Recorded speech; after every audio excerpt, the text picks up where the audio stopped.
I would probably use the same policy and procedures that our district currently uses. They're using the national weather forecast. They're in contact with people at Fort Knox and in Louisville. They liaise with other administrators in other districts to see what's going on there. They're up early in the morning, 3 a.m. sometimes, just to survey what's going on. It's a really big deal to close school. I mean, it really is, and it's a very serious decision. And you always err on the side of student safety. And I completely agree with our current policy and procedure. Teachers agree that when bad weather hits during a school day, it can have a detrimental effect on education. They're good because it keeps our staff and our students safe, so that they're not driving on the roads.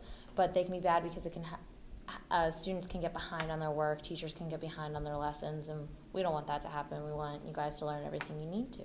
I think the number one way snow seems to affect the school is it seems to get the students in a little bit of an uproar. They kind of get excited about it. They anticipate not having to come into school or anticipate getting to go home early. And I think they tend to get a little bit rowdier and harder to keep focused. Hal says regardless of the call, he's satisfied with the decision that the officials made.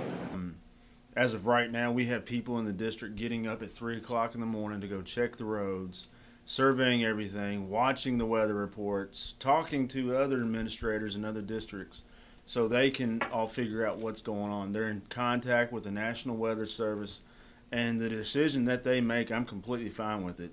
And ultimately, when we decide to close schools, it's in the best interest of kids, and the safety of the kids, especially on the buses. That ultimately is the ultimate decision-making factor when we close down schools. I mean, there are some days in the past where we have closed down schools and nothing has happened, but the forecast and other schools have closed down because we're looking at bad weather, and it hadn't happened. But in the interest of safety, that ultimately is the ultimate decision factor in closing down schools. Reporting from Central Hardin High School, I'm Gracie.